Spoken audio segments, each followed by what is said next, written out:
Now, when we get back, I do want to do the rundown of the World of Darkness product lines with you. Just your quick, bigoted opinions of vampire, werewolf, mage, mummy ain't shit, because I took some time. I wrote some stuff down. We'll see how Awesome. our Okay. hot takes on the World of Okay. Darkness.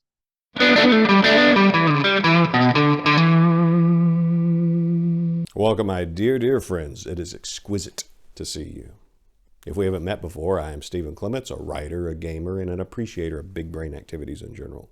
On this channel, I perform dramatic readings of my own short stories and those of my friends, and I provide role-playing game reviews, but I also get to interview interesting people, which is exactly what we're going to do in this episode as I interview Mr. David Hubbard.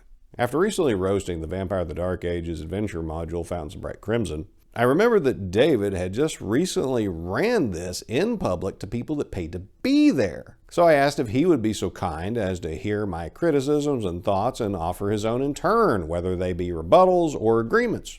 He happily obliged, and I discovered in the process that he was, in fact, an independent game designer as well as an awesome guy. And so I decided to turn what was going to be a brief conversation about just the adventure into a much more expansive and deeper conversation. In this episode, we discuss the adventure module, of course, but we also talk about the World of Darkness product lines in general. And also his work as a game designer, his top movie pick, and feet. I think this will be well worth your time, and I do hope you enjoy the show. My dear friends, please welcome to the show another dear friend, one David Hubbard. I met David at the 2023 North Texas RPG Con in a phenomenal game of Blade Runner, which we're going to talk more about that later. To introduce you briefly to David, he's a Texan, a game designer, and one reason I asked him for an interview is that at the exact same con we met at, he was running Vampire of the Dark Ages adventure Fountains of Bright Crimson, which I recently reviewed. So I want to get his thoughts on it as someone who I trust his gaming sensibilities, and he was brave enough to run this in public in front of other people after I savaged an interview. So, but before we get into talking about Fountains of Bright Crimson, let's get to know the man a little bit better. So, David, welcome on. It's good to have you. Thank you so much, Stephen. I really appreciate it. Yes. And so, since we're going to be talking about role-playing games, what got you started into role-playing games?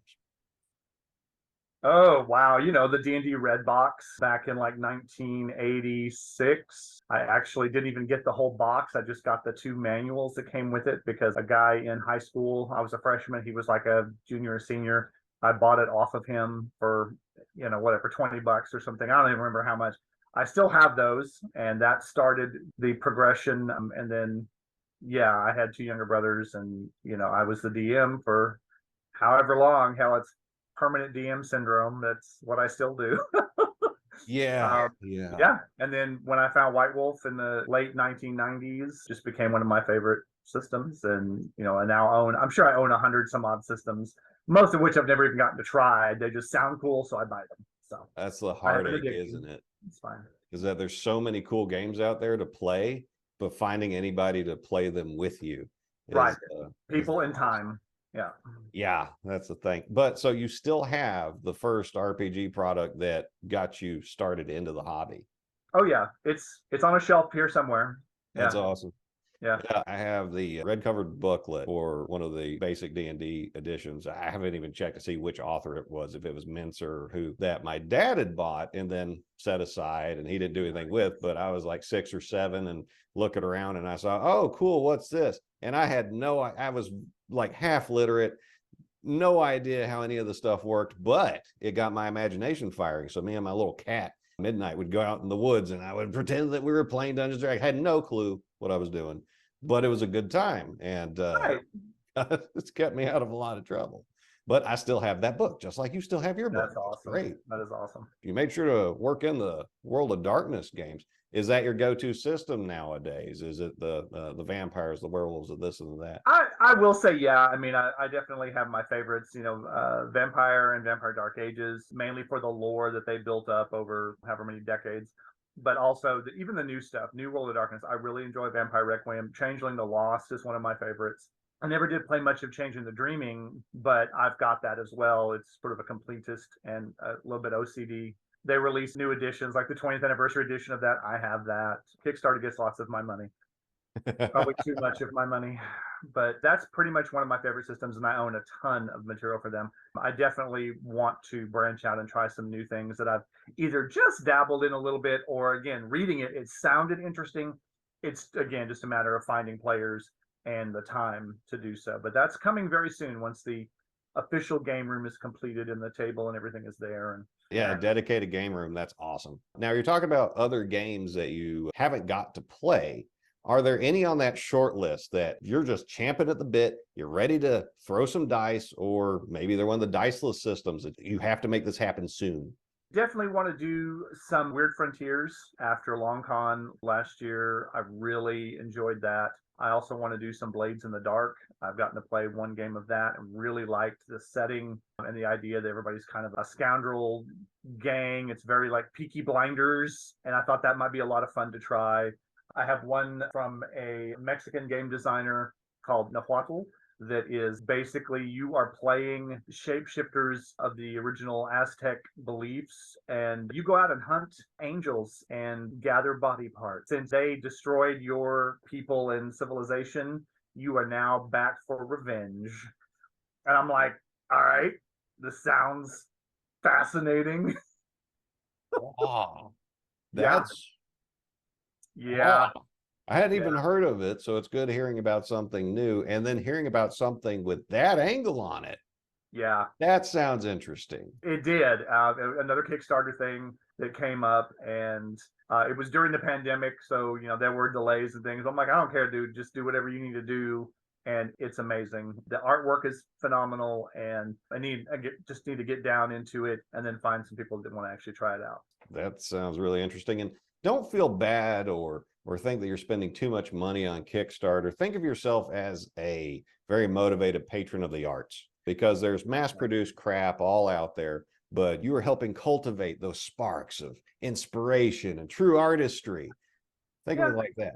And I'm hoping that someday the karma pays off, so that when I actually write like a big thing, like I can kickstart it, and we'll see if the karma pays off. Hey, That's my hope anyway. it might, because one way to get people to support your work is by supporting them. Right. 'Cause they know you are, and they know that you're a good buddy. And speaking of which, and you're setting up segues perfectly, by the way. Oh. You're a game designer. What got you into doing that, into publishing your own material? Well, once the first open game license came out from Wizards, I thought about doing stuff like that, but I really hadn't played any actual D&D in 20 years. Well, although I do, again, I collect it, and I have it because I want to kind of get into it again. And I actually am playing a little bit every couple of weeks with some friends. But I thought about writing, and then I saw the amount of stuff on the Dungeon Masters Guild, and I thought, nah, that's too much competition. How are you ever going to stand out? Right. I mean, I would really need something phenomenal. And I'm like, I'm a decent writer, but I'm not going to try to get into that and be like, nah. Just so I looked around, and then once White Wolf had started opening up theirs, I was like, okay, this is great. I can write for them. And they kind of do theirs in pieces. I think most recently, probably Geist, Mummy, and maybe Hunter has finally opened up. So they kind of do them in chunks. And so some of the first thing I wrote, actually, once they opened up regular Vampire, that included Dark Ages. I'm an English major with a minor in medieval studies. Whoa. So I thought, why don't I put that to good use? And so my first product was written for Dark Ages. Very nervous. Took me about a year to finally work up the nerve to put it out there, because, the whole critique and possible rejection. But once I got it out there and it was well received, I was like, oh, that wasn't so bad. I should have been doing this a decade ago. So since then, I have written quite a few other things. I'm hoping to get back into completing several projects that I had on hold the last 9 months, but that's coming together. So that's great. What was your first piece that you published? the first piece was Mysteries of the Blood for Dark Ages. It is all about blood sorceries for the non-traditional, aka non-Tremere clans. So there is stuff in there for Setites, Assamites, Lianan, Shamis, any of the clans that are older and old enough to have been involved with, developing blood magics and stuff. So I wanted to create more stuff for them. I haven't checked that one out yet, but I do want to plug your the Lost Grimoire for those at home who might not have seen it yet. We're going to put a link in the description. And I'm a huge fan of, I say Zemisky, because it's spelled exactly like this noble house from the history of the Byzantine Empire, and it was Zemisky. That's how they pronounced it. Now, I know White Wolf messed with that, and they'd say it's Zimitsi, and then you say Zemishe. Yeah. Zemis. Yeah, so it's fun. It just sparks creativity, just figuring out how to say the name of the clan. But one of the features of the clan Zemisky is that they were the first clan to have a type of sorcery besides the Tremere that you could play. And this Lost Grimoire, how long did this thing take you? Because there are a ridiculous amount of different paths of Koldunic sorcery. That's the sorcery the Zemisky used. That's based on spirit manipulation, spirits of the land, spirits of the air, this and that. I love the stuff. And this book is fantastic. Like, not one of these, and I haven't made it through all of them yet because it's a tall order. It's like a 60-something page book. But every one of them I've seen takes a different tack, a different flavor based on the culture and the terroir it comes from. Like the one that was centered around a specific mountain, I think in the Urals. The flavor is so different for each one. And then the effects are interesting and novel for each one, because young Steve Clements, I would look through the Tremere paths of sorcery, the Koldunic paths, and I was basically just looking for damage dice. And so young me wouldn't have appreciated this. But me with a thinking cap, I'm like, oh, that missed that the Leonon, and so the Zemisky, if they get the right mentor, that they can summon that knocks dice off of people that you don't like, and it persists for a long time. Now, it requires a blood sacrifice, to like a living sacrifice to get it, but it lasts for like a whole night and can screw up everybody's day that's in your way. That's well thought out. Thank you. So how long does this thing take you? Gosh, I have to really look back at the files and like see the updated, because honestly, I think I have a pretty good grasp. Once I get an idea, I'll research, for example, that particular mountain. That's also the mountain those Russian campers were found back in the 70s or whenever. I'd have to go back and look, but yeah, where they all went up and then they found them. They don't know what happened to them, but some of them were out half dressed, dead in the snow. Some of them were in the tent. Okay, so it's that same mountain. I looked up like all of the, not only folklore, but stuff like that for that particular mountain. Oh, that's awesome. And then I was just like, since White Wolf redid the way Koldunic sorcery worked, because it used to be, the first edition was simply air, earth, fire, water, and then the spirit. Okay, it was very basic, and it was largely a couple of utility powers and damage. And so then when they redid it, probably like right before the 20th anniversary book releases, it basically was territorial. It was a region, a geographical region. So different parts of that region. If there were forests and mountains and a river, then you would have powers that could work in relation to those things. If it was all mountain or it was all ocean, or then there's other stuff, because I think their examples were the Black Sea, Krana, and all the powers deal with being near a large body of water. Of course, it's easier to do next to the Black Sea, but you can do it next to any large body of water. So once they did that, that's what sparked my imagination to try and go, okay, there's a lot of regions that not only does that clan sort of claim as territory, but so many things across Central Eastern Europe into India. There's an ancient Chamis down in Sri Lanka. All right. So, and that's canon, and just figuring out things to do with that. So I would probably say it took me a few weeks maybe, because I can turn stuff out. If I get the idea and can get going, I can crank stuff out. But believe me, folks, that is a lot of wordsmithing, because that book is thick. It is thick with material, so that you could just skippity-doo all that. That's impressive. Yeah. I have to get in that zone, but when I do, I can churn it out. What are a couple of the other works that you've done that you're most proud of and that you want to share with folks today? The two Changeling pieces that I did, I've got one that was Beyond the Hedge. It's for Changeling the Lost, second edition.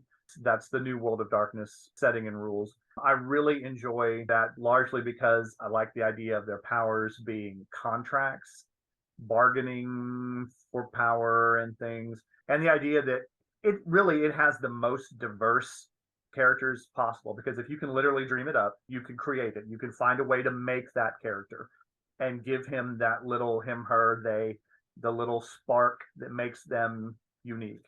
So coming up with new types of changeling and then powers to go along with it, that's always been something I really enjoyed. And then the other one for that would be Weird Tides, WYRD, written for their Year of the Tides theme a few years ago, and then kind of in collaboration with a good friend of mine here in the DFW area also, who put a piece out for them as well. And we kind of have a little overlap and mention each other's works in there to kind of bring them together. So both of those were really fun.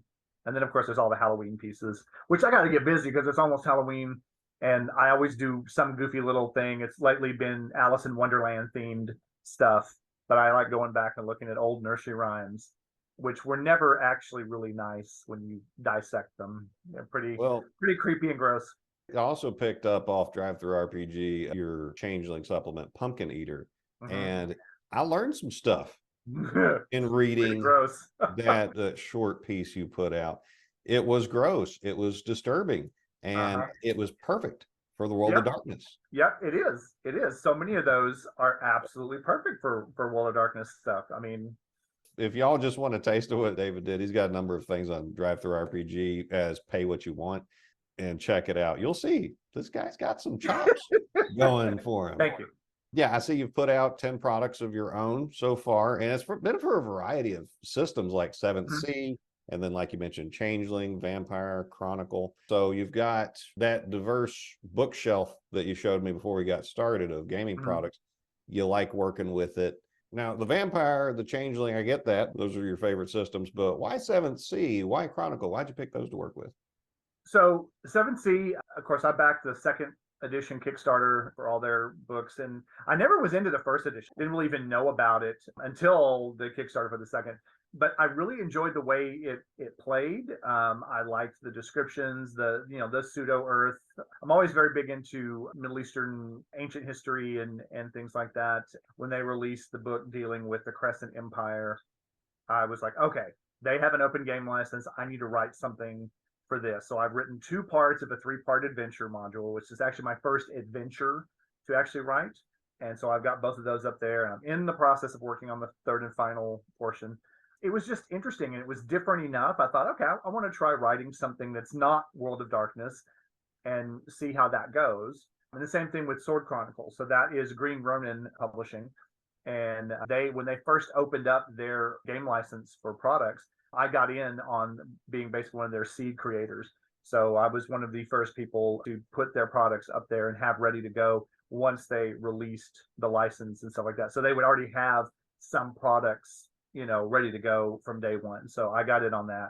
That's cool. So it was actually pretty neat. And I like it. It's kind of a classic fantasy setting, but you can do whatever you want with it. So I've started House of Orphans is kind of a start of something else I'd like to build off of. Again, time and the real job, takes a lot of that. So, but it'll get there. It'll get there. So I hear you. Yeah, the parts you've got out for your 7th Sea adventure arc so far, those are on my list to check out.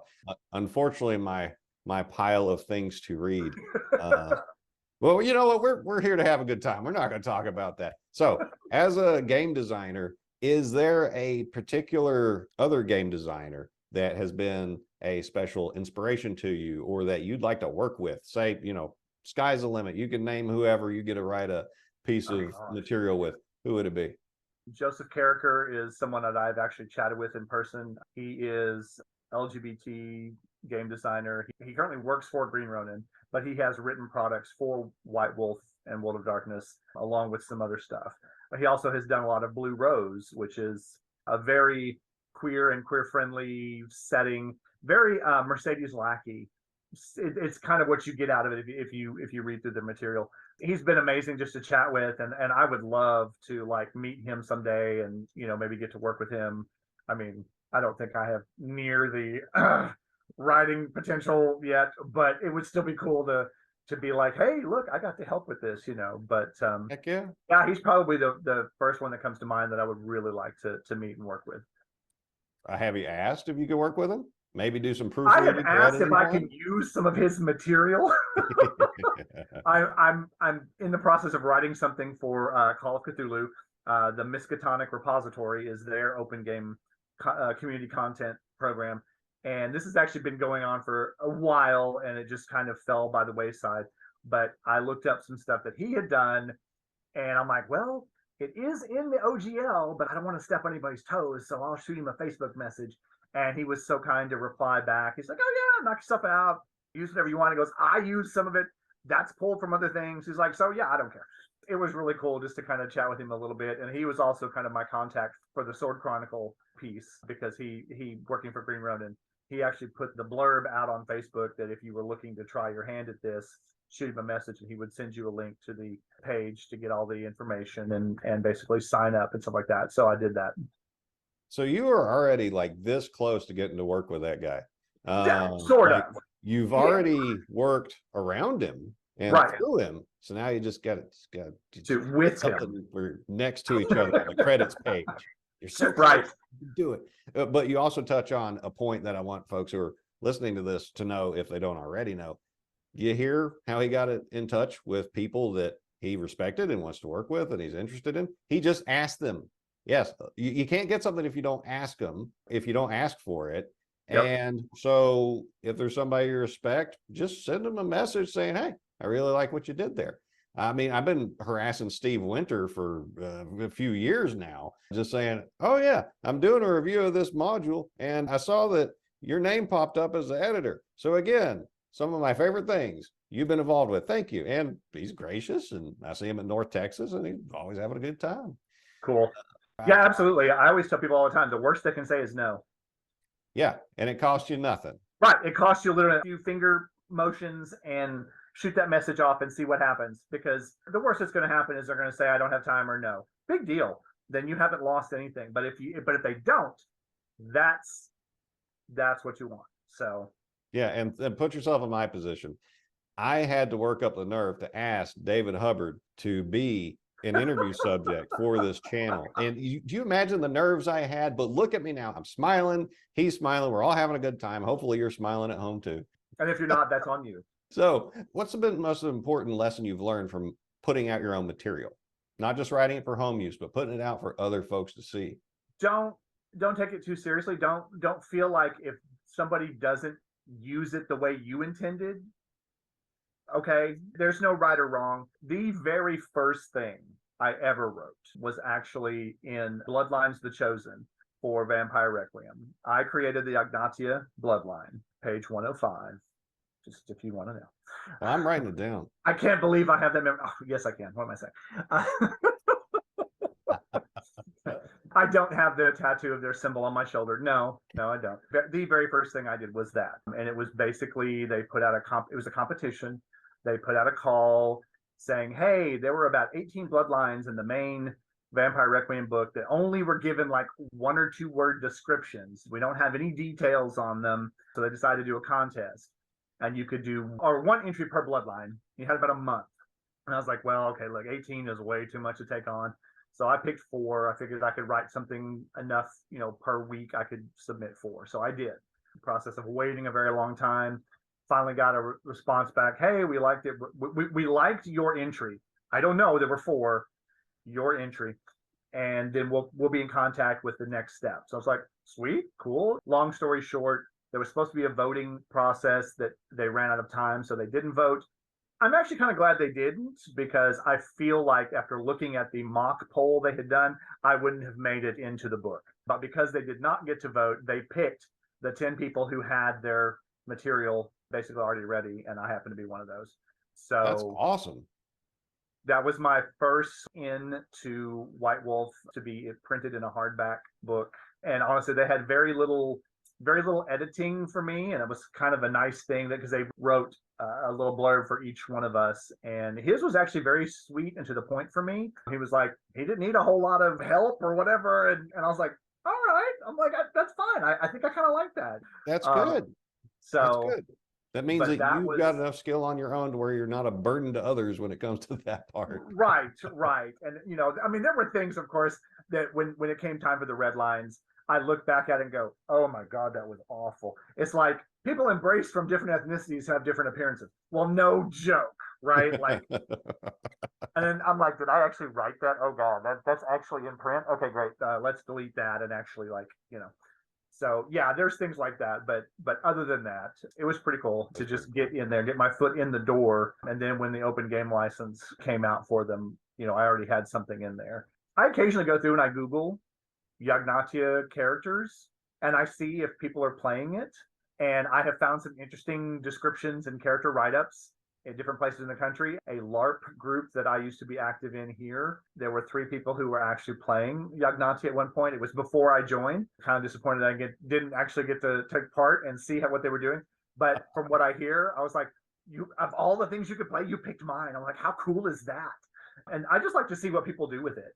Somebody has gone through and redone all of the bloodlines.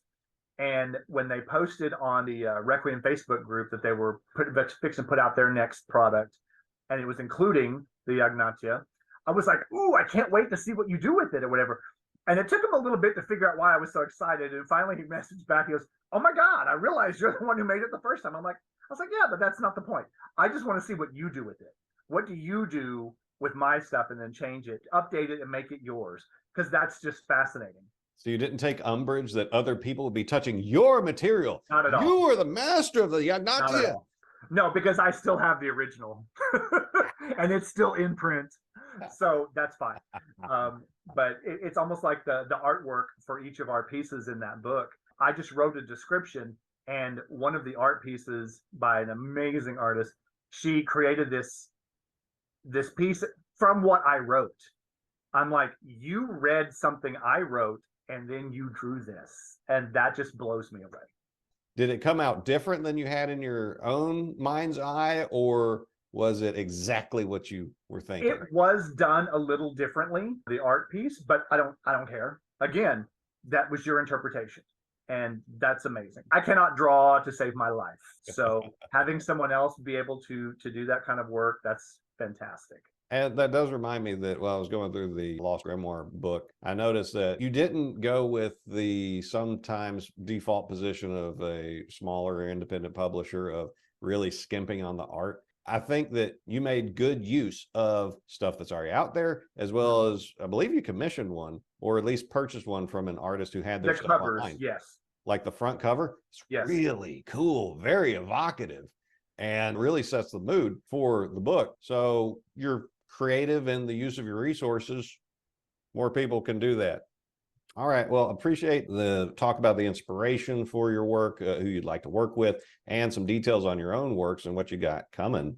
So I thought it would be fun, since we're both big World of Darkness fans, and man, I would love a vampire game locally to be going on, but I'm too busy to run one myself, and like nobody else is willing to do it. But let's take the main game lines of the World of Darkness series and just tell me, what do you associate with it? What's 1 or 2 lines, stereotype? If you had to explain one of these game lines poorly, this is your go-to answer. Vampire, what you got? Favorite, and the inter-party conflict.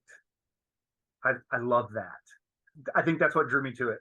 All D&D games are, you meet your friends, like even if you just met, you're suddenly in it, and then Vampire completely flipped that, and it was like, nope, you all hate each other because you're competing for the same resources, and you have plans, and I'm like, oh, just that total mind blown thing. Oh, those social dynamics. So yes, that's what really sets Vampire apart from so many other games, even other World of Darkness games. Yes, and probably why it attracts so many women. As opposed to the combat-focused D&D traditionally has. If you go to vampire groups, there's usually a lot more women than you might be used to seeing at a role-playing game. So my take on vampire is, what do you do with yourself when you become a cannibal murderer? That's basically what the game's about. I mean, you know. Yeah. I mean, you have to feed on living people to survive. You don't have to kill them, though. Okay, so a cannibal rapist, is that better? No, consent. You can still have consent because they remember the kiss. It feels good. That sounds like post hoc rationalizations, but Just saying. see, David is now demonstrating the kind of struggles you go through in this game. Right. So Werewolf, what you think about Werewolf? Honestly, I can't stand the guru. I like all the other shifters. I actually have a tattoo of the Bastet as well. Oh, okay. I have like 4 World of Darkness tattoos on me. Okay. Well, this is the show and tell part of the interview. Well, I'm just kidding. I'm going to show you 3 of them. The other one Keep is your clothes on. Here, there's the you can see, that's the Yagnatia. So that's what I got. Somebody else designed it, but I decided that I can't tattoo an entire page on me. Well, I can, but I'm not gonna. But I thought, hey, why not? That's a simple black ink. It's still the thing I made, right? That's cool, representative of it. So I have that. Yeah, it's like art homage to what you did. Right. It was an easy way to kind of put that creation onto me permanently. So but no, I don't like the guru at all.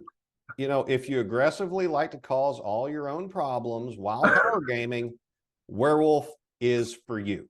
Absolutely. Because the more of their lore you read, the more you have to confront the fact they caused all these problems. They did. All of them, and they have no idea that they did. They take no responsibility either. It's always someone else's fault. It is. I really, But any of the other shifters, I have all of the original books, Mokole, Naga, Nuisha, everybody. I have them all. I like all the rest of them. I just don't like the wolves. Just not the title characters. No. So Changeling. If you got to sell someone on Changeling in a couple lines, what you got? Oh, gosh. Your imagination is the limit. It's so diverse and so creative. I think it allows the creative freedom more than most of the other lines do. Just for the sheer purposes, it's called change. Well, the original was Changeling No Dreaming. You can dream it, you can put it out there, you can play it. Changing the Lost is still very similar, just a little bit different dynamic on the origination stories, I suppose. But it's right up there, just a hair second with Vampire for me. So it's a game that, slightly paraphrase of Dr. Inferter, is that if you can dream it, you can be it. Correct. Yeah. Now, to be fair to Changeling, I've never actually played it, so this is just from the outside looking in. When boredom and sitting still are the worst things in the world, fight back with your fursona. That's the impression. I mean, you're not wrong. Nothing but love to the Changeling people. Nothing but love. I would like to play it at some point. I've got several of the books. I just got to read them. You're in luck. I'm going to run a Changeling game at LongCon and probably at North Texas. Well, then, I'm your first interview. You could be my first Changeling storyteller. Okay. Happy to do that. Wraith. I've only gotten to play Wraith a tiny bit. I know it's the World of Darkness, but it is really dark and pretty. It's heavy. It's because if it's not, you're not doing it right. You're not doing these happy-go-lucky adventures. It's all dark and kind of hopeless and cool powers, cool setting. But I really think it takes a slightly another level to really be able to get in and play it well. And the group that I had was not that level. I've noticed that the World of Darkness games, and this is a strength, I don't think this is a weakness, that they demand a certain level of role-playing proficiency and eagerness, motivation from their players. And Wraith is a tough one because you start off dead. Right. And you ain't coming back. And so my other summaries, they're a little cheeky. This one, not so much, because In Wraith, it's too late to undo the things that went wrong, but you're still here for some reason. So what do you do now? And I think in life that question has a lot of significance, both for those of us who are still living and characters that are in the game. Say you've achieved your dream. Say you've gotten the $10 million mansion, the trophy concubines, and the Lamborghini and this and that. But what do you do now? Or your life is so effed, but you're still here. What do you do at this point? Right. It's a tough question. Mage. This will probably lighten the mood. Mage.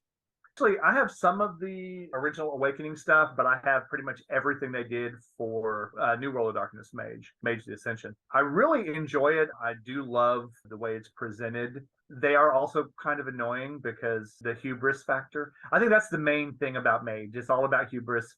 It's all arrogance and, oh, look, I can do anything I want. It's reality. I can do anything I want. As long as paradox doesn't get you, but good luck with all that. Yeah, my take is really close to yours because, life was awful for most of humanity while we were in charge, but we still want that power back now that it's not ours. And humanity in general is doing better. It'll be better. Just let us tyrannize the place with our strange sorceries and blood sacrifice and this and that. I mean, the technocracy, they're not good guys, but they're not as bad as the traditions had been. It's a tough situation to be in. Yeah, I don't know about that. I can't. I despise the technocracy with everything. Oh, especially our LARP technocracy. I hate those people. They're terrible. So Mummy.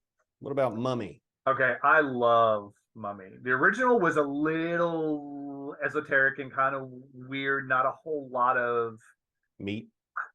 Yeah, it wasn't. It was sort of all over the place. They did issue some accessories that tried to bring in other cultures, like they had the South American type of mummies, because there are mummies in South America, and they had some in Asia, and so they tried to bring in a little more variety. I love it. And when it comes to New World, I love mummies as presented, and Mummy the Curse is just it gives you a little bit of H.P. Lovecraft in there with some connections, and I mean the City of Pillars, Irem, that's straight out of Lovecraft and Clark Ashton Smith.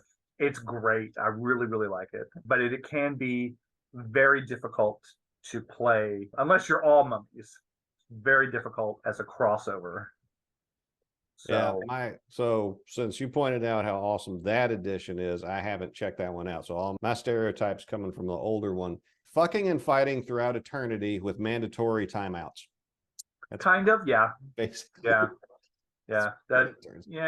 And that's kind of what it is in the new one too, because again, you have a time limit. This one is way more built in though as the mechanic. Really? Without going too detailed, you start at basically how everybody else, you get embraced as a vampire, you're a neonate, and your generation is really up there, so you don't have a lot of power. Mummy is the complete opposite. Mummies start at max power. And then it starts going down, because the longer you're awake, the quicker you burn through that power. You basically they describe it as about a year of game time. You're supposed to have a great project that you've been working on for millennia, but you only can do it for a year at a time. So you've been asleep about 1,500 years, and you're like, what was my project again? Where did I leave off? So yeah, that's kind of the thing. But it's pretty badass if you get woke up and you got a lot of power at first, but then over time it's going to diminish until you go back to sleep again. That's an interesting mechanic. It is. It's really interesting. It really forces you in a way to really try to progress along that project that you and your storyteller are supposed to work out in advance. Like, what was it you were trying to do? Lay out the plans for a new city on geomantic lines and stuff like that. Well, you were asleep for 1,500 years. People just kind of went crazy building stuff, and now it's kind of all messed up. So what are you going to do to fix that in the amount of time that you have? That's interesting. So it is interesting. And I bet a way to really facilitate your projects is to try to do social dynasty building. To get it, in vampire you'd have ghouls or people that you pay to do stuff, and in werewolf you'd have kinfolk, but here you're encouraged to do something similar to pass along this idea, to like program it into people, so while you're asleep it can keep going forward. Yes. requiring only little corrections when you wake up, hopefully, and Ideally.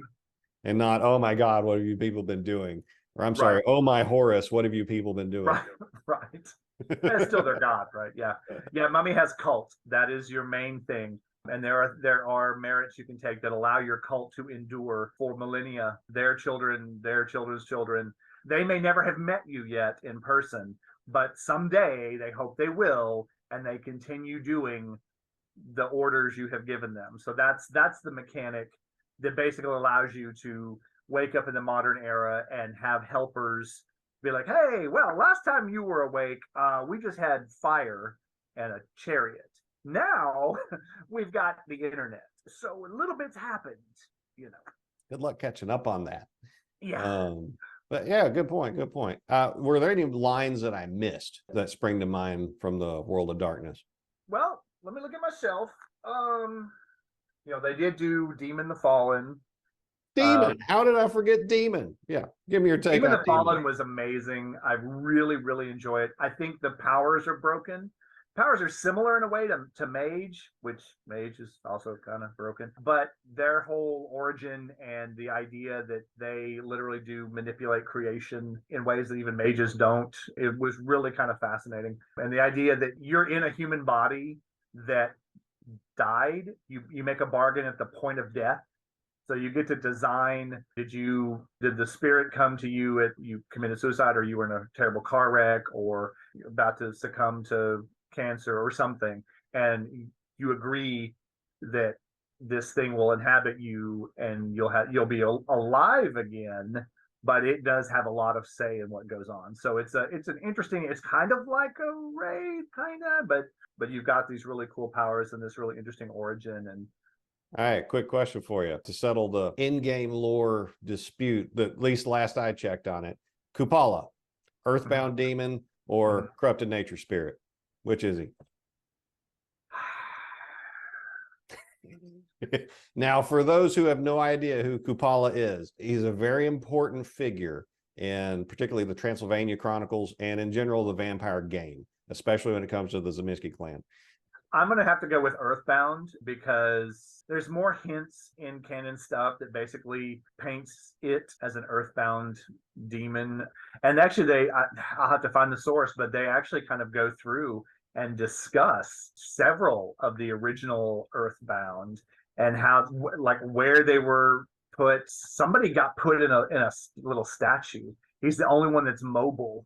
Yep. And his I've cult got that book. carries him around, and it's like it starts like somewhere in Eastern India, some of the ancient cultures over there that find this, maybe it was a stone, but then they carve it into a little statue or something like that. But yeah, he's the only one that's mobile. The rest of them are basically trapped in one location, but Kupala isn't earthbound. Yeah. Agreed. Because like lore books I read, they would step to the line of admitting it, but then they'd be like, well, not, but, and that's a strength because it fires imagination and makes you fill in the gaps. And that's one of the things that they traditionally did well with World of Darkness material. But something they never did well was write an adventure, or almost never did well. And so we come to the heart of the issue. Fountains of Bright Crimson. You saw my take on it, and I like a lot of what it was trying to do, but just the petulant, like it's annoying control freak attitude I got. Yeah. Reese Osby, it just drove me up the wall. You have the floor, sir. Please tell us what you think of the module.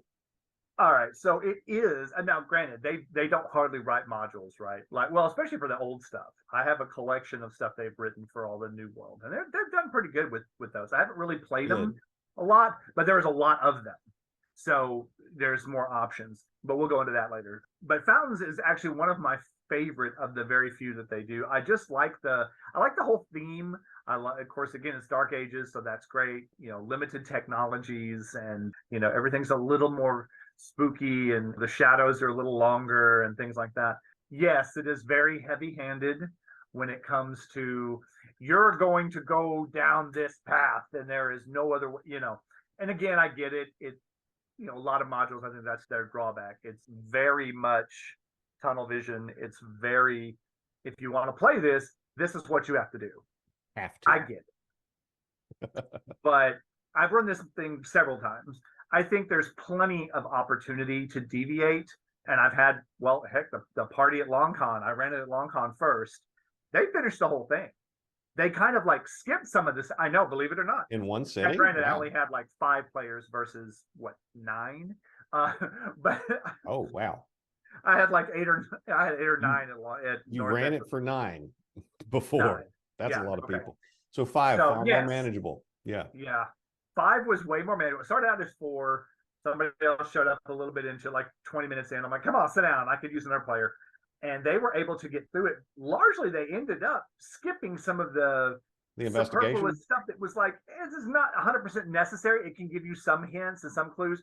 But they just boom, boom, boom, went and got into it, and were able to finish it at the very end. And I was just like, wow, cool. I can't believe I did this in 4-hour time block. But that being said, again, more people made it a little bit slower. Definitely combat's slow.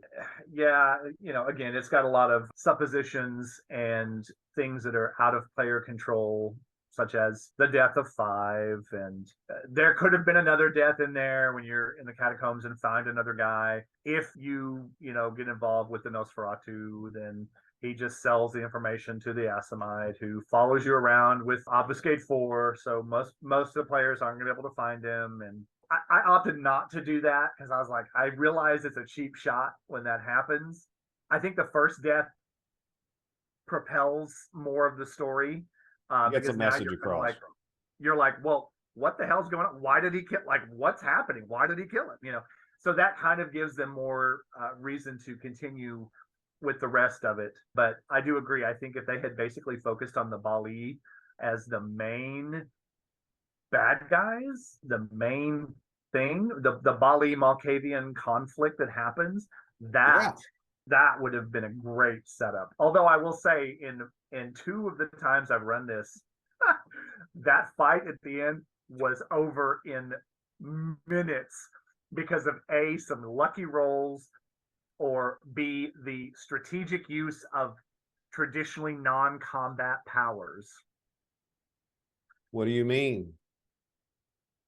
The use of Dominate 1 to command one of the Bali to do something, and if the character is higher gen or lower gen than them, it works. Stand there. The next person can take an action to stake them or behead them. I mean, it's over. It's over quick. Or wow. At LongCon, one of the Bali has a lot of presence, and he uses Dread Gaze, presence to terrify them. They take off running back down the tunnel, so that immediately removes one person from their fight for a few turns anyway. So one of the players had it. He was like, well, fuck this. I'm going to do the same thing. He does it. It works on that guy. He takes off. So it's like, all right, now it's down to, now each person is, each side has eliminated somebody. And they just, that fight can go very poorly for the players because the Bali have a lot of powers at their disposal. As their potents, if I remember right, at least one potents, one of them has potence 4, one of them has daimonian 4. He can throw hellfire. Like, big deal. It could get really bad really quickly. But the 2 groups that I've run most recently have basically handled it. Like, I'm serious. I was like, wow, congratulations, we're done. I'll just kind of wrap it up for you. And they're like, really? I'm like, that's it. There's only 3 of them, and yeah, they're all dead. So that was the boss fight. Yeah. Right. That was the boss fight. It was supposed to go differently, but whatever. I'm like, that's funny. So have there been any things that you've done to the module when you've run it to fix some of the fiddly bits about the adventure, or there's some just different directions you decide to take it in just because you felt like it? So for example, at LongCon again last year, I actually let one of the characters, instead of using the Nosferatu NPC, I let he picked a Nosferatu, and he picked a Beggar King was the concept. And I said, okay, this is you. You are the guy from Jerusalem who knows this stuff. He just got to play Reynolds. Right, exactly. I let him be that guy. I Why said, not? And then become part of the party. So at that point, it's like, all right, I didn't tell him that he could sell his information to the Asimites because I was like, I'm not going to do that.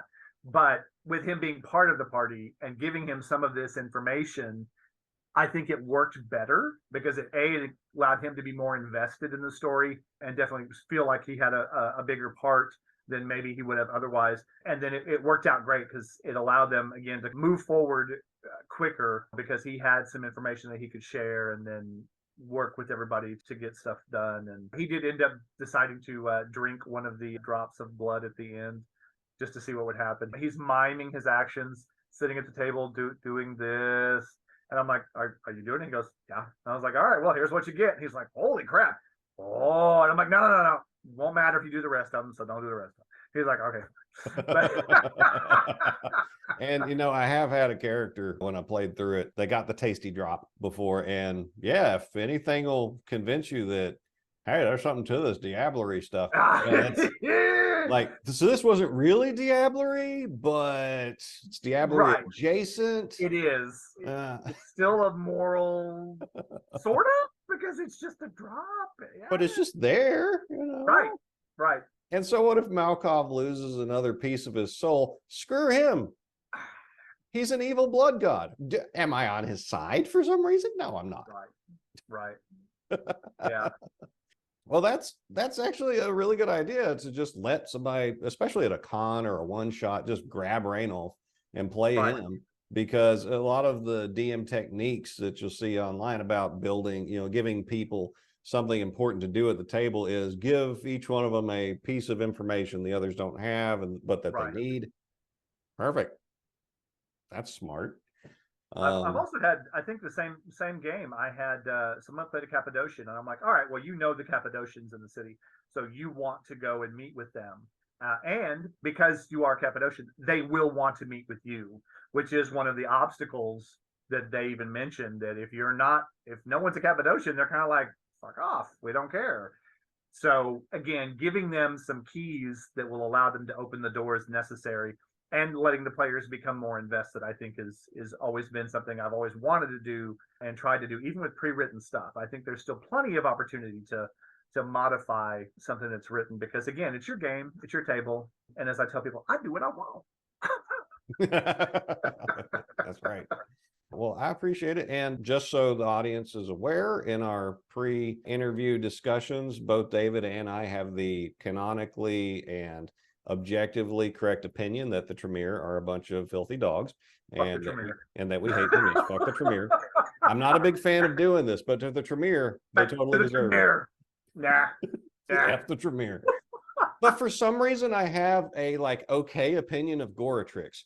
I don't know why. And he's probably the reason they succeeded in doing anything. But the fact that he also says F the Tremere, the rest of the Tremere, I kind of begrudging respect that. Right.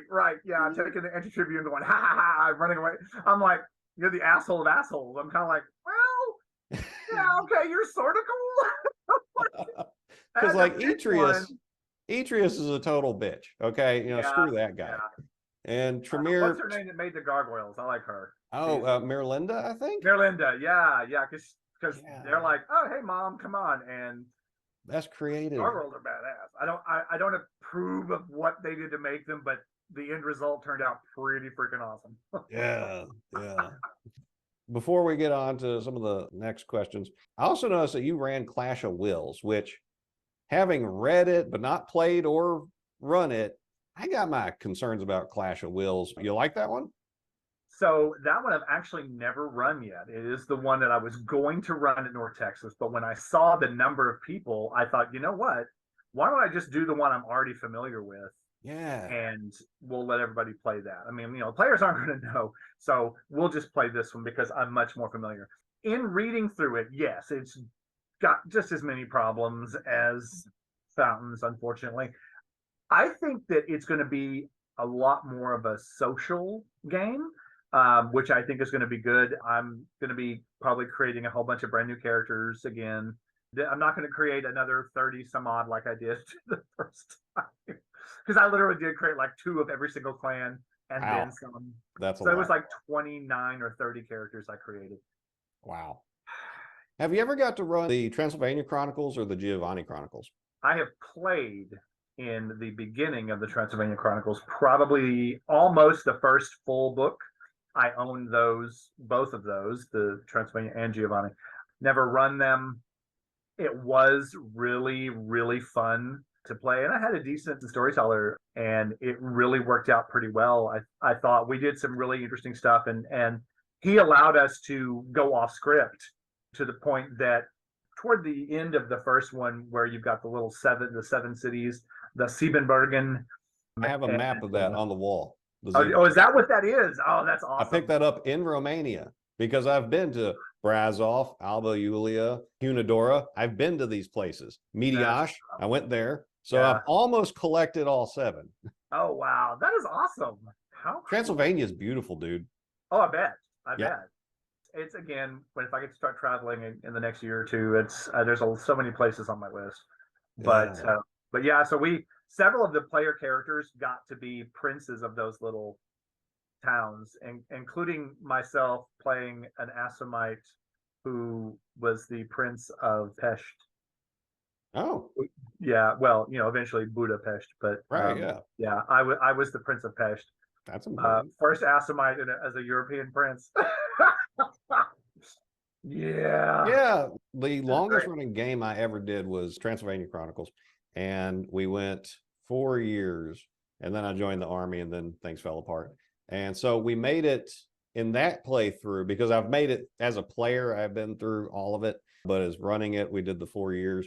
It was phenomenal, and I goaded the players into do anything that you can think of. If you can think of it, and if you can pull it off, then you can do it.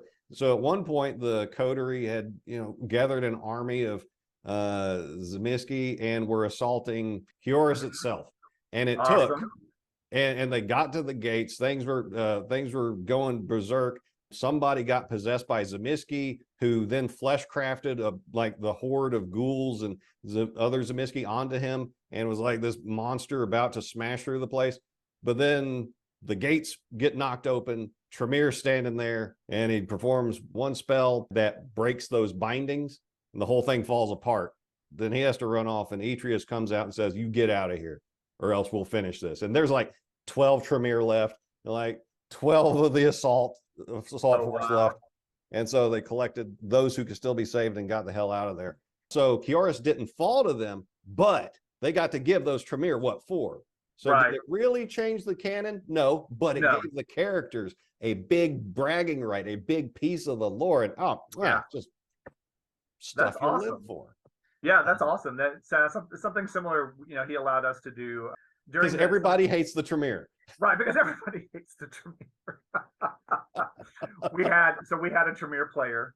Okay. He goes, "I'll let you earn extra XP between sessions if you each keep a journal of your character's stuff." I still have it. It's a binder of about an inch thick of journal entries by dates and things. And in the beginning, he doesn't get a name. He is the warlock, because I don't give a fuck about him, and I am not happy that he's part of my group, but I'm like, whatever. Over time, he proves himself a loyal member of the coterie, and so that begins to change my perceptions of him to the point that he actually later on I refer to him by name. He gets to have his name in the journal, but at one point when we're doing downtime activities where it kind of fast forwards through things, like for example the Mongolian invasion when the Golden Horde sweeps through Hungary, I was like, okay, so this character wants to find 4 of the most badass Mongol warriors and make them my ghouls as my personal bodyguard. Nice. Which sounded like a really cool thing to do. And he's like, all right, well, except that he was like, just make some rolls or whatever. Well, the rolls did not go in my favor. I want to hear this. So instead, I did get 4 ghouls. However, they were all very upset that they were now taken away from their daytime lives and plotted to try and kill me while I was in torpor. Thankfully, my trusty original ghoul, an Arab female who I was spending my XP to train the ghoul up. So she had some pretty badass powers.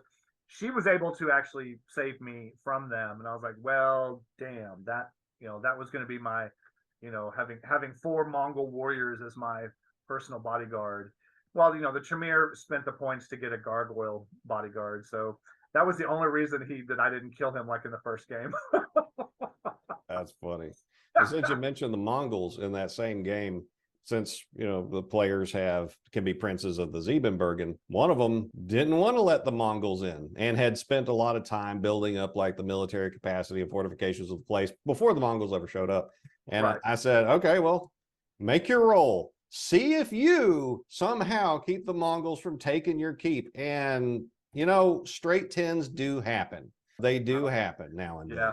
So there's that one little bit of flavor. That character could say, while the Mongols wrecked everybody else, they came to their walls, couldn't make it past, so they decided to keep going. Yeah, I was going to say, it doesn't really change anything, but it allows your players to really get a piece of that in-game lore that will stay with your particular version. Yeah, that's amazing.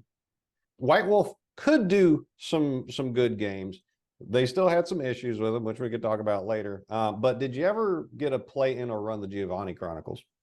I did not. I've read through some of it, so I know what happens. Like, spoiler alert, right? Yeah. But no, I've never got to. It's been interesting, and I wouldn't mind.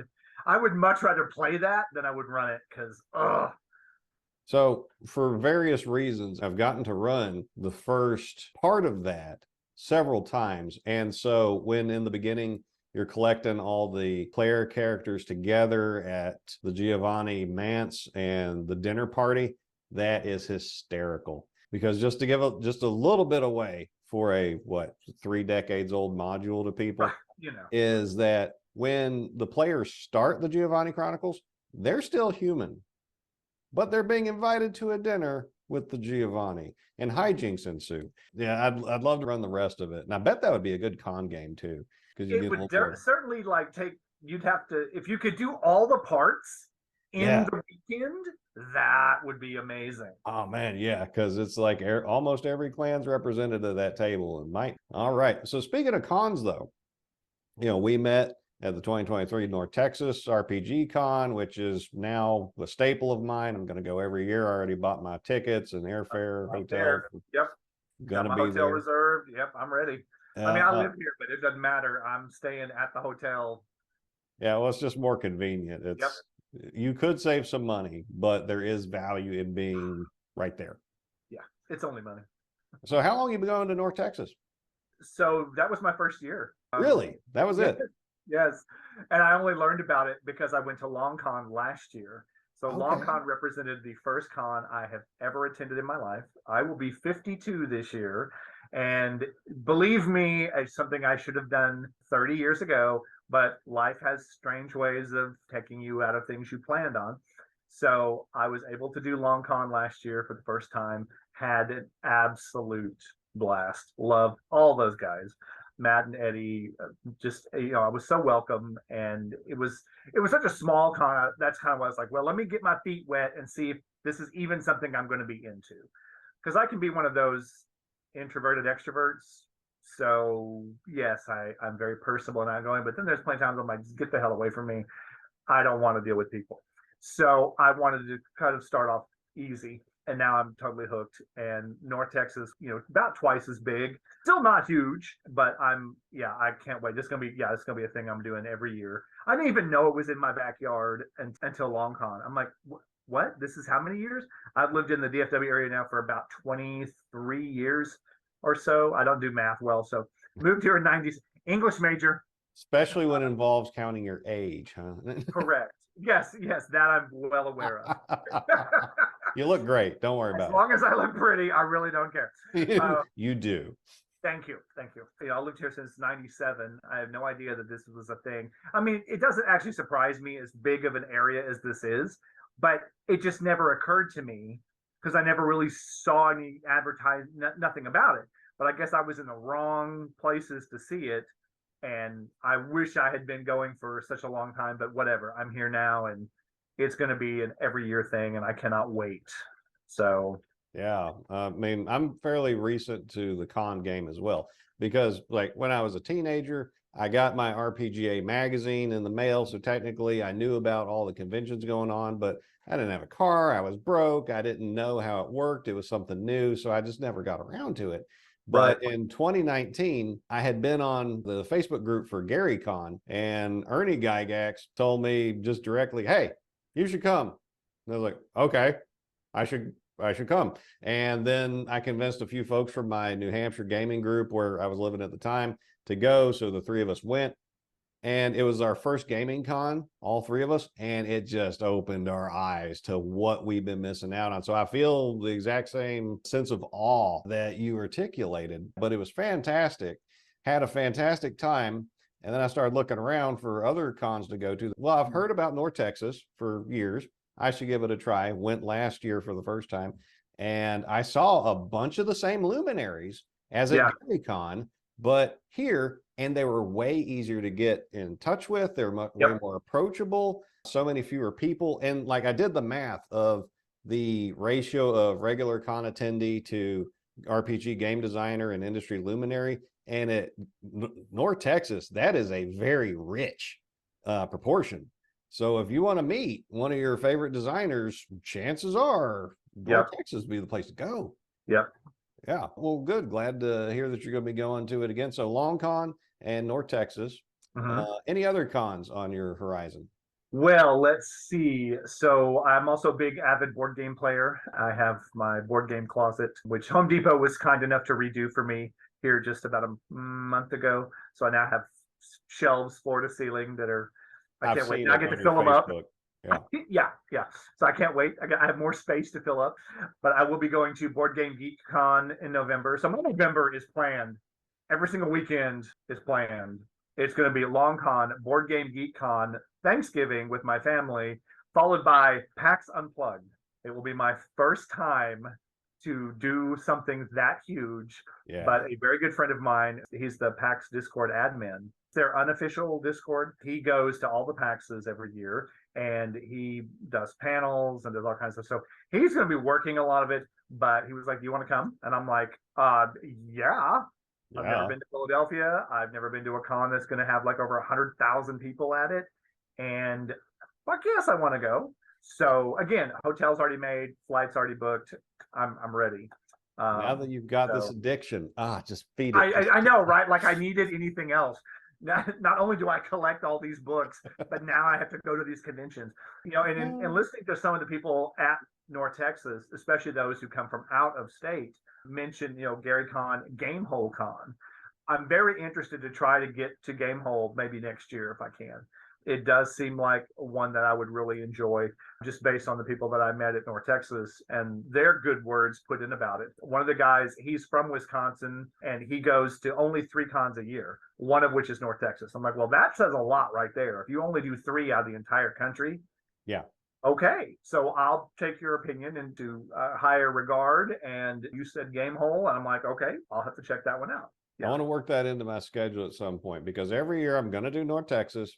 And then I'm trying a different one out. So the next year, I'm going to Total Con just outside of Boston in Marlborough, Mass, because one of my friends from New Hampshire that I gamed with, he goes to Total Con every year. Alan Hammock, Ghost Tower of Inverness and Boot Hill fame. He lives like an hour from me. We were on the same flights to North Texas. He also goes to Total Con, and he was a darling guy. Hopefully I'll interview him sometime. And he spoke very well of Total Con, said they do a great job. So maybe Boston could be in your future too. Yep. I have friends in Boston I would like to be able to go see. So there we go. There you go. Yeah. Now, we met at a con game, the Blade Runner, the new Blade Runner system that came out. And I believe it was our new friend, Paul Smith, was running it. None of us knew each other when we sat down at the table, and we did. And that is one of the best games I have ever played in. Agreed. I mean, if you've never been to a con, if nothing else, this should be the reason you do go to a con, because at each con I've gone to, there's been at least one game that stood out as everybody was operating on all cylinders. Everything was full steam ahead. Everybody was in character. The story was flowing, action was flowing. Everything was perfect. It was like a movie you were making with everybody else. And it was amazing. And none of y'all wanted to finish. When it does end, maybe you play past time just to get more of it. But when it does end, you're high-fiving and y'all have this glow when you see each other. That's what I got out of this. And that's what a con can give you.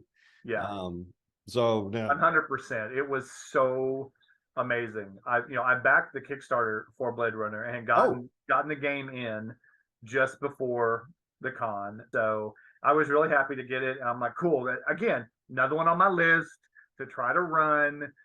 Yeah, okay, sure. Yeah, someday. But getting to sign up for it, I was like, oh, cool. I'm like, at least I know that this system a tiny, tiny bit. I got to peruse the books a little bit. So I was like, sure, why not? Let's sit down and play. Meeting Sergio, who Sergio lives here. And I've invited him to game days. He hadn't been able to make it just yet, but I try to do board games once a month. So he will get over here at some point. And I'm so bad with names, I don't remember the fourth guy. Glenn. Yes. Yeah. There we go. So yes, sitting down, I was phenomenal how we all just clicked, got into that character and took it. And I love the looks Paul was giving us about like, forget this, the story y'all are doing is so much better than what's even written in here. Exactly. And that ties back to what we were talking about. For those who haven't played it, he was just running us through the introductory module for the game that comes with the book or the box set. Is it a box set? Yeah, it's a box set. Yeah. Okay. Yeah. He was just running us through that. Each of us got so into character. And actually, I have my character sheet right here because I wanted to keep it. I have my hard-bitten, jaded Willem Novak police detective. Got his character sheet right here so I can look over and just pet it. Yeah. I totally got into the character from the few cues that the character sheet gave me to play with.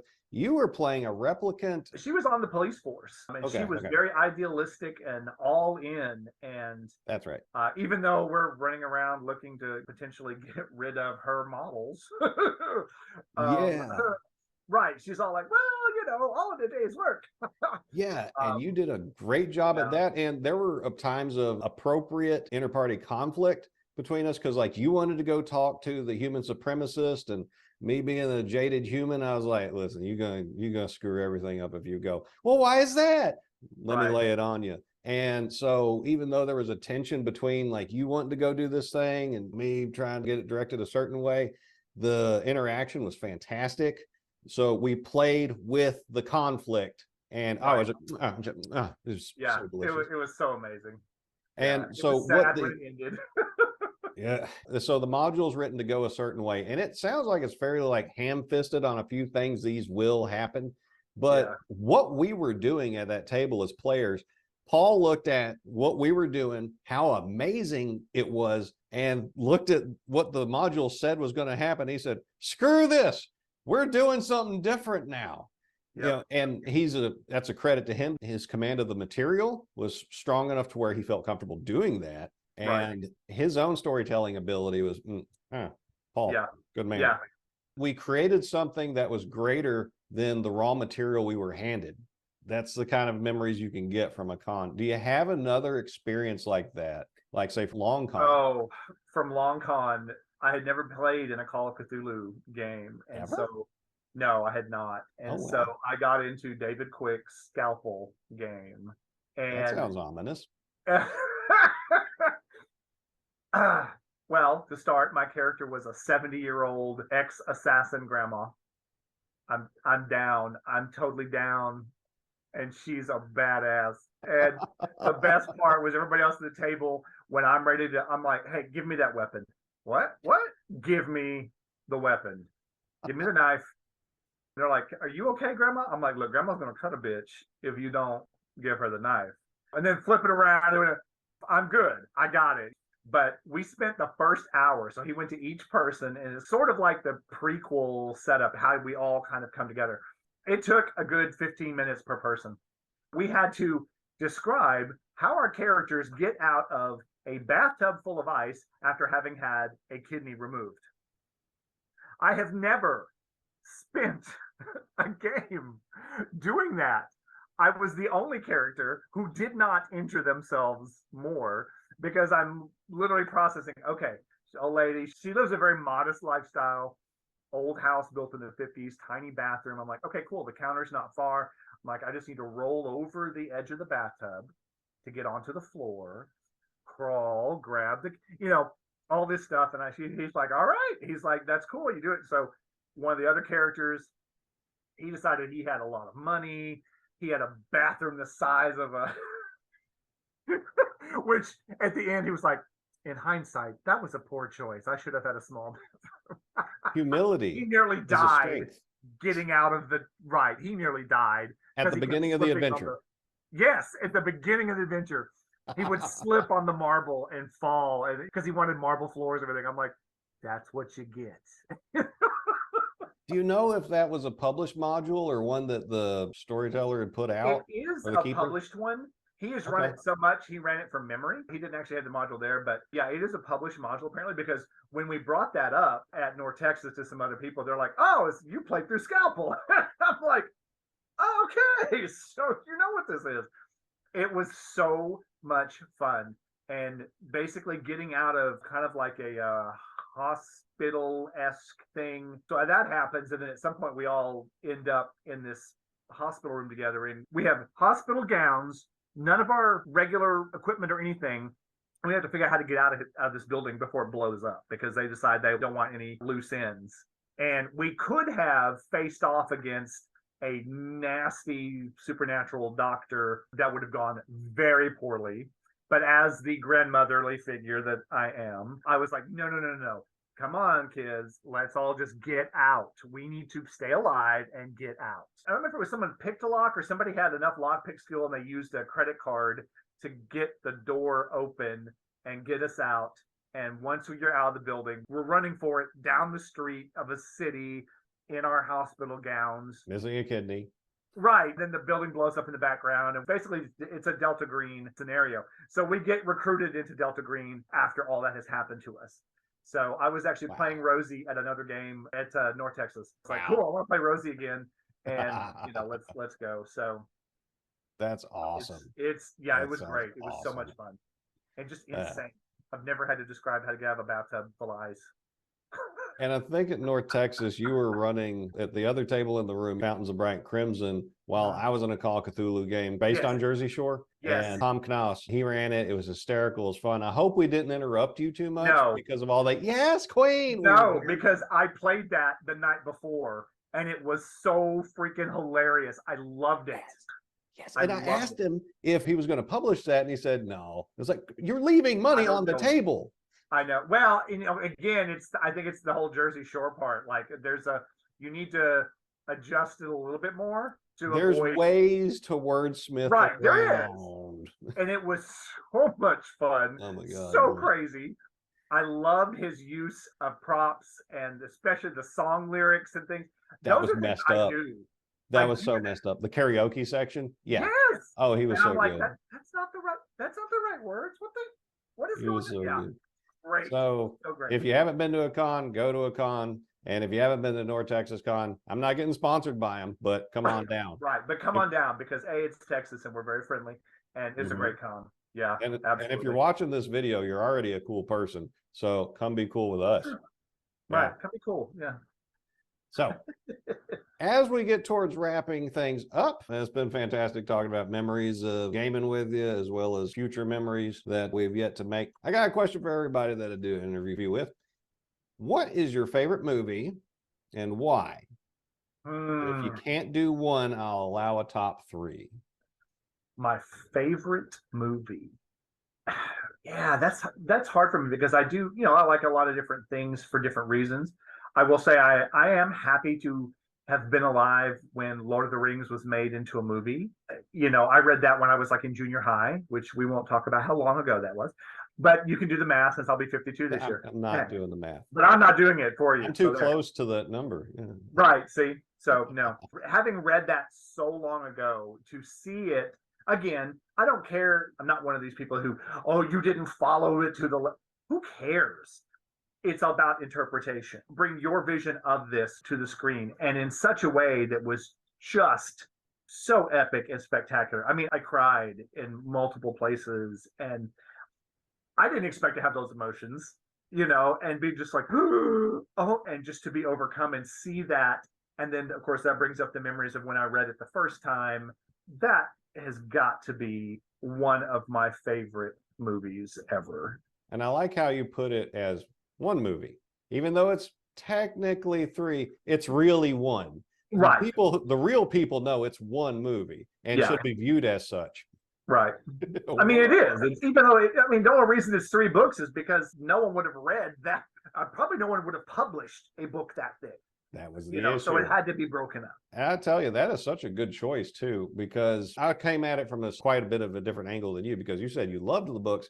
I tried reading them a few times and I just abhorred how Tolkien wrote them. And like Tom Bombadil, talk about undercutting your threat. Screw that guy. And like every other page, they're breaking into song. And I'm like, is something going to happen? Whereas The Hobbit, I liked because it was succinct. It was a discrete story. And then they butchered it in the movies. But I think what Peter Jackson did was he took the original books and made it into a work of art. Yeah. He realized the potential of what this story could have been without all the little self-indulgent digressions Tolkien was doing along the way. And I think it's easily one of the best movies ever made, if not the, because the totality of the world he built, how hard he delivered on the vision of what he had. I don't know what he could have done better. No, I can agree with that. Yeah, I remember reading that particular section in the book, and at the time I was like, okay. And it was only later when I was sort of older and had like a little more actual literary criticism ability to go, what the hell was all that? Exactly. Like, what? I honestly, I think maybe he had maybe sort of like a drug-induced episode, maybe. And he just happened to be high and writing, and that's what came out. And then somehow it got left in. Makes as much sense as anything else. I mean, I suppose we could write Christopher Tolkien and ask him, but I don't think he'd like that. Probably not. Speaking of Middle Earth, have you ever got to play any of the Middle Earth role-playing games? Like any version? No, I have not. I mean, I remember when Iron Crown Enterprises had them. Now, I may have one or two old pieces of that, but that's actually something interesting. I don't have the newest iteration of that particular game setting. I should probably fix that. Yeah, there's a brand new one. Yes. And then there's one just prior to that where they ran out of the rights, which is always a problem with licensing products. And that one, I have the PDFs of that, but I do have the core book of the MERP, the Iron Crown version of it. And I think I was watching a video from the YouTube channel Willy Muffin. He does a bunch of RPG thought pieces, and he's thirsty for some more of that original Iron Crown Middle Earth role playing. And he kind of made me want a taste of it too. So maybe we'll have to figure that out at a con sometime. That would be cool. Well, that's all the questions I've got. Do you have anything else you'd like to plug? Your Facebook, a website, an upcoming product, a Kickstarter, anything? So I'm working on, let's see, 101 hedge gates for Changeling the Lost. Little blurbs about different locations, some of them urban, some of them forest, desert, whatever, to give you some ideas on how a gate could manifest, as well as some of them will have little adventure seeds to go along with them. So you can use this in multiple ways. Also a kind of a Dark Ages vampire, but yet before. Someone has released a classical age vampire on drive-through. It's actually pretty good. My biggest complaint is that English was not their first language, and their translation skills make it a very hard read. Very hard read. Otherwise, the ideas presented are amazing. It's just difficult to sometimes even figure out what they're saying or meant to say or whatever. But tough. Great.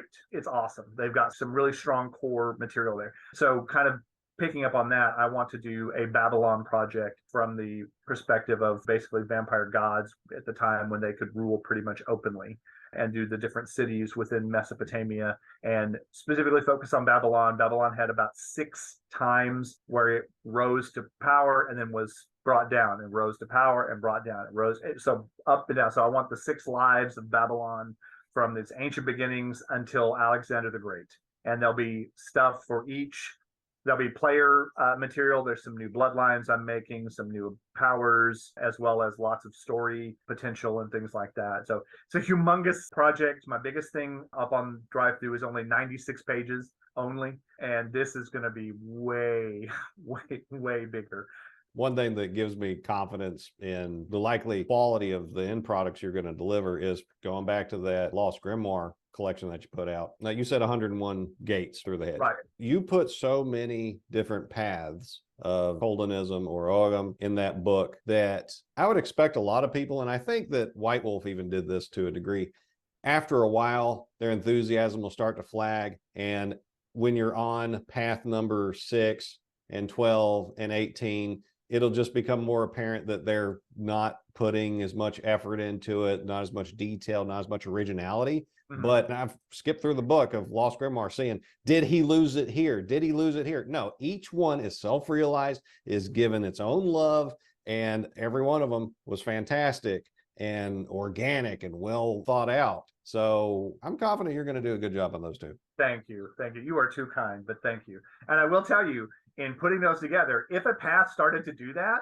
if it looked like I was duplicating something already, or if like I was like, okay, cool, first power, second power, third power, I don't know where this is going anymore. Scrap that and either start over or then be like, you know what? I'm good. This is a good collection. So yes, I think I am kind of aware of that, and that I don't want to buy something that's just a bunch of filler and a bunch of, oh, this is that same power, only it's fire Blue versus instead water. of red. Yeah, okay. That's cosmetics. And cosmetics for me have always been something that you should allow players to do because they don't have a mechanical effect. Sure, So I need some concrete stuff that makes every one of them different, unique, and equally viable to play. It's a great point. So Thank you've got you. a great eye for design. We're looking forward to more great stuff from you, David. And I could easily record twice as much material because I got so many questions. I got so many things I want to talk to you about, to pick your brain on. But somebody has a pedicure to get to. That's right. I don't want to get in the way of that. That's right. I got to get pretty toes. So I will thank you for your time. Thank you, Stephen. Thank you so much. It's been a blast. I hope the folks at home have enjoyed it, and we'll talk to you again. All right. Bye. Now, wasn't that interesting? Thanks to David, I've learned that my very hard set and non-negotiable opinions about obscure topics in the world of darkness are, in fact, 100% correct. And for that, I will always be grateful. And slightly less importantly, David also brought up a very important lesson that all of us need to learn, that you can't get what you want unless you ask for it. If you just sit down and wait for someone, somewhere, some miracle to happen where some stranger comes up to you and drops your dreams in your lap without you having to do anything so much as even ask for it, to have the nerve to ask the world for what you want, you're never going to get it. The heart of the lover that you wished on every star to get, and all the cities that you want to sack, raze to the ground, and salt the very earth beneath them. But you can't even be bothered to ask your homies to join you for the ride. If you never ask, you will never get these things. But if you pick yourself up, if you hold that mirror up to your face, look yourself in your slob pork-eyed face, and ask yourself, are we going to do this or not? Gut check time, mister. Are we going to sit here and feel sorry for ourselves while never even daring to ask the world for what we want most? Is it already over because we refuse to even begin? Or not? I feel in my very bones that today, David Hubbard taught us to ask for what we want in life, to reach out for it and make fate wrestle it away. So stand up and ask for what is rightfully yours. Ask for the thing that you want. Win the heart of your lover. Burn Madrid to the ground. For all that, I thank David Hubbard. And if you, my dear, dear friends, thank him too, remember to like and subscribe. I thank you for your time and that you spend it with me because I appreciate every damn second of it. And as we, dear, dear friends, part for now, I wish you nothing but the best.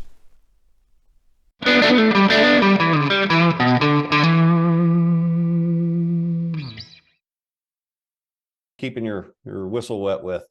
Oh, just iced tea. I just got water. Yeah, I get, we'll get free drinks when it comes to the pedicures. So, yeah. I've only had a pedicure one time while I was in Baghdad, and there was like nothing else to do. And the chaplain told me, apparently he went and got them on the regular. So I went and tried it just to see what it was like. It wasn't bad. I didn't get my first one until I was 40. And I was like, why have I waited so long to have someone rub my feet for an hour? And oh my God. Yeah. That's a game changer. I go every couple of weeks. You know what? I think I might put that part in as a stinger at the beginning of the video. Just something weird. But no, it's nice. You got to take care of your stuff. You got to maintain your equipment. And that's one way of doing it. Yep. Nothing wrong with it. Self-care is important. More guys should take care of stuff like what you're talking about. Yep. And if nothing else, it's a good way to keep off like the foot rot and stuff as you get older. Like stuff gets in there. Right. And then your short toes, and that's not good. No.